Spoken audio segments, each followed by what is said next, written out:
Yeah, this morning at morning puja, the closing chant we did includes the line, "May all desires and attachments quickly cease." May all desires and attachments quickly cease. And it's good to, I feel, I do this for myself, to reflect on that there is such a thing as wholesome desire. There's wholesome desire. In fact, and this is not me saying this to get Abhayagiri to change their chanting book, but in the Elders' Council monasteries in Europe, we changed that to "May all cravings and attachments quickly cease." One of the elders felt strongly about it. One of the abbots in Europe felt strongly because that could be confusing to people. Because there is wholesome desire. I'm intentionally repeating that for the third time. But we don't need to change the chanting book. We just need to, I feel, really reflect on this and to keep that in our hearts and our minds. And we're all doing it. We wouldn't be here without wholesome desire.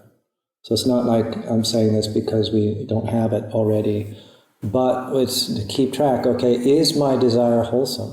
So when we want to do something, so for instance, we've had these lovely reflections on aims, that using that word aims. And so there are wholesome aims, there are wholesome desires, there are wholesome thoughts, there are wholesome actions.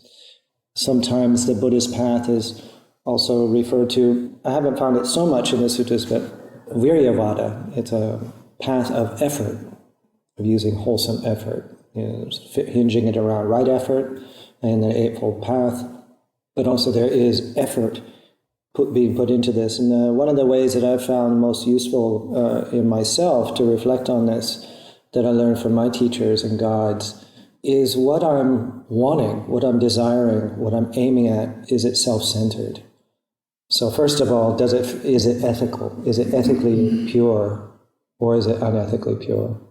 And the other is it self-centered? Is there going to be some sort of personal gain for me, without personal gain for somebody else? That's why the Buddha would often say, is it good for, when we're about to do something, is it good for us, good for others? And so if we have that automatic kind of check-in, if that just becomes our automatic habit, then it wouldn't be a burden.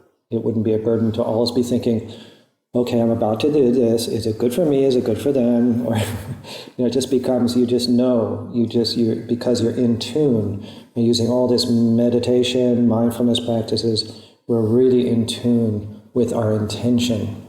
And intention, as the Buddha said, it's another word for karma, because that's where karma, it starts, is with intention. And so even the most beautiful actions and effort and all of that stuff, even if it's really great for everybody else, if we have a self-centered intention in that, it doesn't cancel out the goodness for others, but it really cancels it. It diminishes our own benefit from that. And then we are also, especially, it's around creating a sense of self. And so if you've noticed in the English translation of a lot of the suttas, it's a not coming into any state of being again, not being born again. And so this psychological, this death, this identity, birth and death that's happening so frequently day by day. It's not about biological birth and death, but just that sense of being born into me, a sense of self, a sense of identity, and something to be looked at. And so if we're tracking that, if there's, you get these great masters, meditation masters and abbots and monks and nuns doing great big building projects. But then you've spent time with them and you know they're not doing this for any personal gain. This is selfless act. This is selfless aim. This is selfless desire. And so then there's no more birth of ego, no more birth of identity. And then what's not born won't die. There's no more birth and death on that level. So I'll just offer that for reflection.